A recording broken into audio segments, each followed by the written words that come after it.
avec l'audace de la jeunesse de Kubo. 18 ans.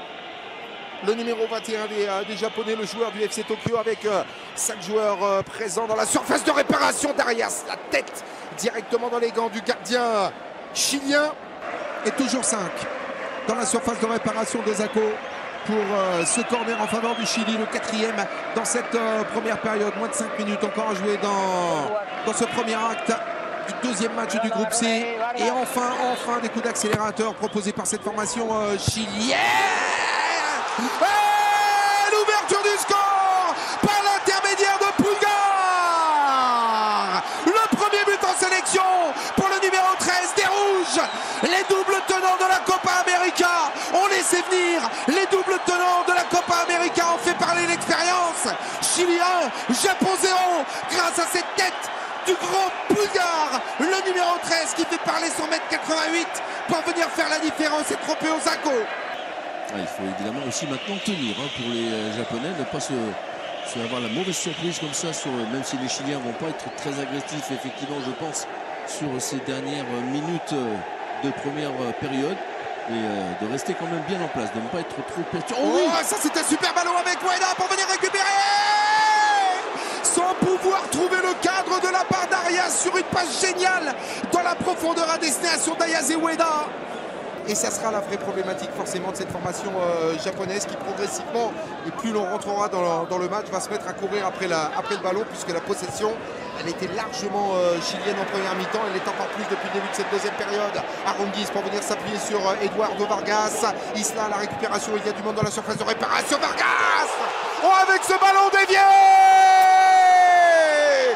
Eduardo Vargas, quasiment invisible en première période, pour venir sécher en moins de 10 minutes de cette deuxième mi-temps Osako et toute cette formation japonaise breakée très vite, trop vite dans cette deuxième mi-temps. Shibazaki. Vous voyez ce genre d'action, Jean-Charles, là on a le ballon qui vous échappe, ça trompe pas. Manque de concentration de la part d'Arturo Vidal, repris par le capitaine japonais Shibazaki pour venir trouver Wanda.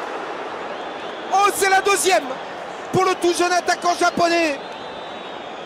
Des 2 points arrière pour venir boxer cette balle directement dans les pieds de Shibazaki. Le ballon qui va pouvoir revenir. Le Japon en possession et dans la zone chilienne pour le moment avec Kubo pour essayer de faire la différence. Kubo ou dans le petit filet. 3e énorme occasion japonaise dans cette partie. Mauricio Isla, Charles Arongis. Ballon dans la profondeur. Charles Arongis pour venir s'imposer face à Nakayama. Le centre, deuxième poteau. Ouais, ça fait 3. Et le voilà, ce but d'Alexis Sanchez, il l'attendait. Tellement important pour le numéro 7 chilien, qui permet au double tenant du titre de s'envoler dans cette partie sur une action somptueusement menée. Et quel coup d'œil de la part de Charles Arongis. La capacité de cette formation chilienne face à cette toute jeune équipe japonaise à pouvoir placer les coups d'accélérateur comme il le veut. Vargas. Oh, ça fait 4. Et le doublé réalisé par Eduardo Vargas, ça fait 5 coups d'œil, l'extérieur pied droit génial de la part du numéro 11 chilien, le joueur des Tigres, pour permettre à cette formation chilienne de revenir à hauteur de l'Uruguay en tête de ce groupe C. Voilà qui est fait. Le Chili rentre parfaitement dans cette Copa América 2019.